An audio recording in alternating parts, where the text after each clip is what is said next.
தைரியம்னா அது Iran and China தான்.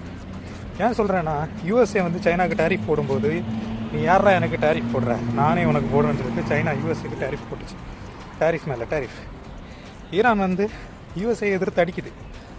ஆனால் நம்ம prime minister Narendra Modi US வந்து என்ன சொல்லுதோ அதை கேட்குறாரு. உதாரணத்துக்கு, நான் உனக்கு 18% டேக்ஸ் போடுறேன், ஆனால் நீ எனக்கு 0% டேக்ஸ் தான் போடணும் யூஎஸ்ஏ டொனால்ட் ட்ரம்ப் சொல். அதையும் நம்மளோட பிரைம் மினிஸ்டர் ஓகே சார் அப்படி அக்ரி பண்ணிவிட்டு வராரு.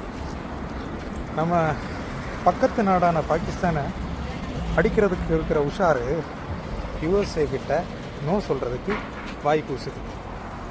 யூஎஸ் டிசைட் பண்ணது நம்ம யாருக்கிட்ட ஆயில் வாங்கணும், யாரு கூட ட்ரேட் பண்ணணும், எல்லாத்தையும் டிசைட் பண்ணுது. யூஎஸ் டிசைட் பண்ணுதுன்னா நமக்கு எதுக்கு நரேந்திர மோடி சார்? அவர் தானே நமக்கு பிரைம் மினிஸ்டர்னு எலெக்ட் பண்ணியிருக்கு. டொனால்ட் ட்ரம்ப்பை எலெக்ட் பண்ணால் நம்ம எல்லாருக்கும். ஸோ சில விஷயங்களில் நம்ம நாட்டுக்கு வேண்டி நம்ம தான் ஸ்டாண்ட் எடுக்கணும். நம்மளோட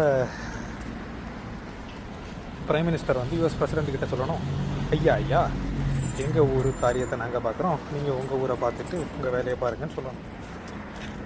அதுதான் உங்கள் நாட்டுக்கும் நல்லது, எங்கள் நாட்டுக்கும் நல்லதுன்னு சொல்லி பேச முடிக்கணும். அது இல்லாமல் போய் ஆமாசாமி போட்டுட்டு வர்றது அழகு இல்லை.